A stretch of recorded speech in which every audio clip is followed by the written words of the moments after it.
Guys, this is one of my favorite days of the year. It is when I go outside, it's cold, I'm bundled up, obviously, and I am filling some of my empty urns. They're so sad after summer and fall. The pumpkins are gone, the flowers are gone, the agave are gone, and I like to put Christmas greens in them. It's super easy. It definitely, you can do different things to make it more cost effective or more expensive, it all depends, but I'm kind of doing a mix of all different greens I love, and I'll talk about them as I'm putting them in, but I'm starting with an empty urn. I have a lot of antique and vintage urns around the farm, and so I love to just fill them up. So this one is a small enough cavity that I don't have dirt in it, because a lot of these have big, thick stems, and I want them to go down to the pot so it kind of holds them up as it gets windy, because guess what? It's often a wind tunnel here. So I'm gonna start with some different greens. I like to do a mix of all sorts, but noble fir is one of my favorites. Look, guys. I love noble fir, I think it's so pretty. So I like to start, and I like to take big swaths of it, and I think it's one of the ones that I actually like to use kind of upside down, because when I put it in here, do you notice how it kind of waterfalls out? I love to do that because it first kind of gives me my overall base and shape, and then I take a few of the extra greens that are on the bottom of the stem that would be hidden, and I save them because we can embellish with them, I think, afterwards. So I kind of start by putting this is across my driveway, I should say. So I see this from my window in my kitchen. I also, like, it's the first thing people see if they drive in, even if it's just delivery people. I just think it's fun. So right there away, you can kind of see I have my first shape, the first thing I'm giving it. And then what I do is Fraser fir is another really good one that kind of waterfalls out. So if you want to have a little bit more waterfall kind of effect, you can put some of that Fraser in there. What's kind of nice, it gives a silvery look then, and I kind of like that. So to kind of make it a little bit more, shall we say, cost effective, I like to then use things that I have available. So for me, that's arborvitae. This is all arborvitae.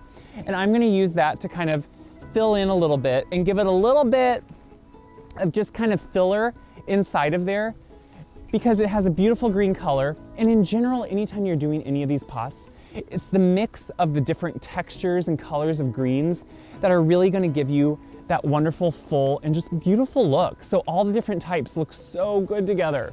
And since I have so much arborvitae around here, as you can see, it fills it up so quickly.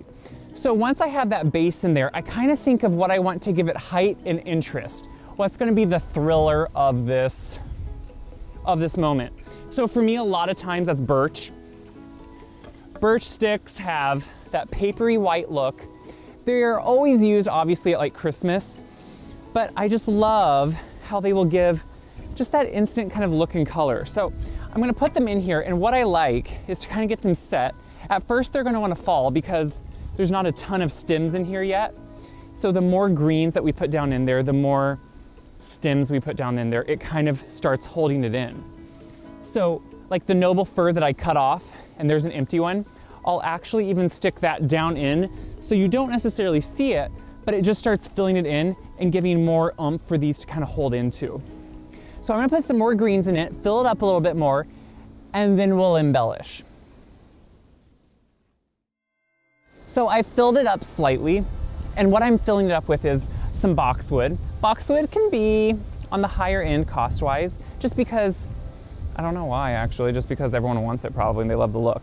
So I put that more as embellishments just to have a few of to give it that extra texture. And then I also get some long needled greens too, just because one, I like how they flow and kind of flare out. And I just think they have good color. I think it just needs a couple more pieces of boxwood too, kind of just down here in front. See how all the greens work together, and they have such different textures. And I think that's what's fun, is you're really just adding so much different appeal, which just makes it so fun. And then see, it's starting to get more firm in there, so you can kind of start making it easier for those birch to hold in. And as you go, just keep walking around all the way, and you'll kind of see what needs to be done. So at this point, when all of my greens are in there, and they're kind of where I want them, and I don't think I'm gonna put more in, I spray the whole thing with, it's really an anti-desiccant, which means it holds in the moisture. And a name brand of it's wilt proof. And there's other ones out there too, but really all it's gonna do is do a light coating. It's biodegradable, it's very safe, but does a light coating on all the needles, and the greens, and it helps trap in moisture. So here in Iowa, we can heat back up sometimes to 60. I hope not, but you can. Or we stay really cold. And so this just helps it not turn brown that long. It helps it just last longer and traps in all the moisture it has. So I just mix it up. You can also buy ready to use ones. And I'm just gonna spray the whole thing. And that's just gonna help extend the season of it, keep it a little bit longer, and just, you know, have it stay green.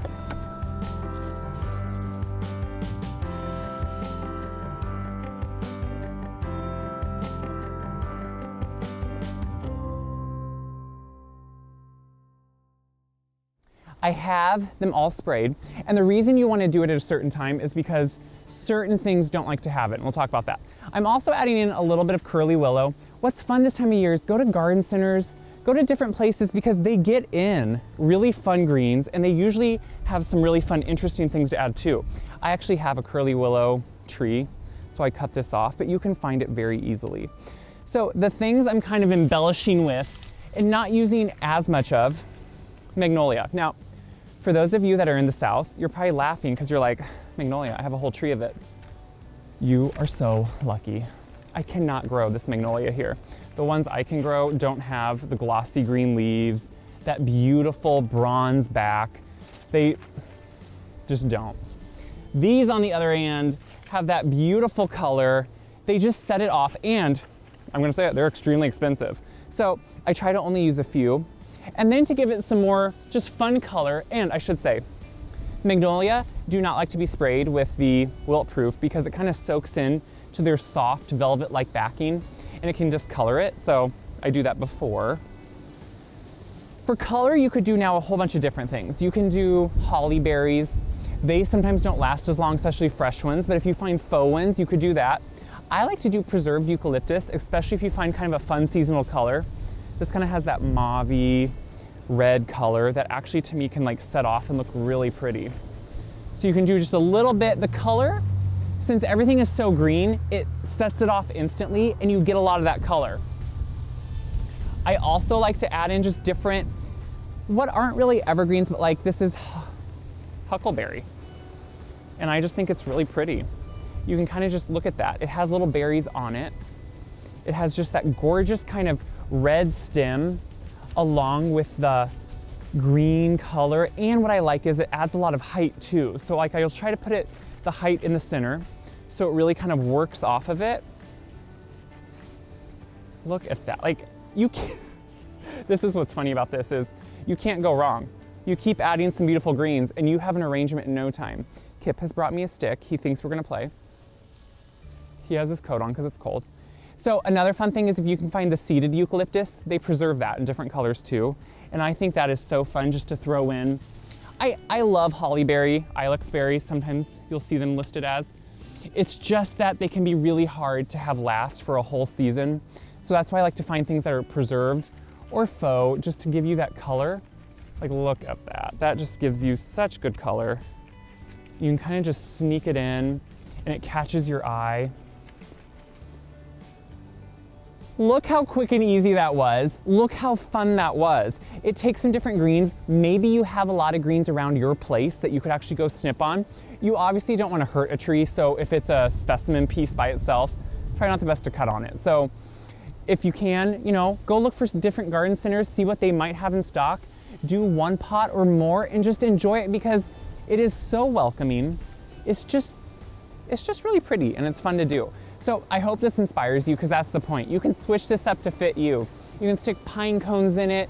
You can embellish it with a couple big bells. You can do anything that kind of fits you. So have some fun, play around with it. And as always, what helps me the most is when you share these videos, and it also helps other people see how easy these things are to do and how fun they can be. Check out my website, wiseguide.com, for more tips, tricks, how-tos, and recipes that I love to do, because the holidays are my favorite, and it is so fun to bring you on the farm, have you go around with me and do all these things. So get out there, enjoy something, put something together, have a good Christmas. It's the little things.